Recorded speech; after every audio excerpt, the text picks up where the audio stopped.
சரியான அடி, கை நல்லா பெருசா வீங்கிடுச்சு. வணக்கம் மக்களே, இது கடை நினைக்கிறோம் கடை திறக்கிறோம் சீரிஸ்ல இது டே 4 and 5. நம்ம டே 4 ஈவினிங் 6 o'clock வீட்டுல இருந்து மதுரை போறதுக்காக கிளம்பிட்டோம். ஆனா ஏன்னா பாண்டி டு விழுப்புரம் வண்டியில் தான் போகணும்னு சொல்லியிருந்தாங்க. சரி சொல்லிட்டு நம்மளுமே வண்டி எடுத்து போய் விழுப்புரத்தில் விட்டுட்டு நம்மளுமே அங்கே கிளம்பிட்டோம். ஆனா போனது என்னமோ 6 மணிக்கு, ஏன்னா கிளம்புறது என்னமோ 10 மணிக்கு தான். என்னன்றது போற பக்கம் சொல்லிட்டு மறக்காம ஃபாலோ பண்ணி வச்சு பாருங்க.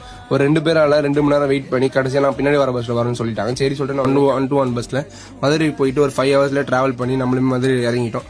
இறங்கின கொஞ்சம் தூரத்துல தான் நம்ம சைட் இருக்குன்னு சொல்லியிருந்தாங்க. சரி சொல்லிட்டு நம்மளுமே அங்கே இறங்கி சைட்டுக்கு போயாச்சு. நம்மளுமே ஒரு 5:30 போல இறங்கிட்டோம்ன்றதுனால நம்ம ஒரு 2 hours ரெஸ்ட் எடுத்துட்டு ஒரு 7 o'clock ஆரம்பிக்கலான்னு போய் ரெஸ்ட் எடுக்க போனா ஒரே கோசு தொல்லை தாங்க முடியல. இவங்க பண்ற வேலையெல்லாம் பார்த்தா நம்மளால ரெஸ்ட் எடுக்க முடியாதுன்னு தெரிஞ்சிச்சு. சரி சொல்லிட்டு நம்மளுமே கொஞ்ச நேரம் நடமாட்டிட்டு ஒரு 7 மணி போல ட்ரெஸ் எல்லாம் சேஞ்ச் பண்ணிட்டு நம்மளுமே அங்கே வேலை செய்ய ஆரம்பிச்சிட்டோம். அப்படி இப்படின்னு ஒரு 10 ஆயிடுச்சு. சரி சொல்லிட்டு நம்மளுமே சாப்பாடு டீ எல்லாம் வாங்கிட்டு வந்தாங்க. டீயை குடிச்சு சாப்பிட்டு நம்மளுமே திருப்பி வேலையை ஆரம்பிச்சிட்டோம். ஓரளவுக்கு எல்லா வேலையும் முடிக்கிறதுக்குள்ள மணி ஒரு 2:30 ஆயிடுச்சு. சரி சொல்லிட்டு மதியானம் லஞ்சுமே அங்கேயே முடிச்சிட்டோம். லஞ்ச் முடிச்சுட்டு ஒரு 4:30 மணிக்கெல்லாம் எல்லா வேலையுமே முடிச்சுட்டு அங்க வந்து கிளம்பிட்டோம்.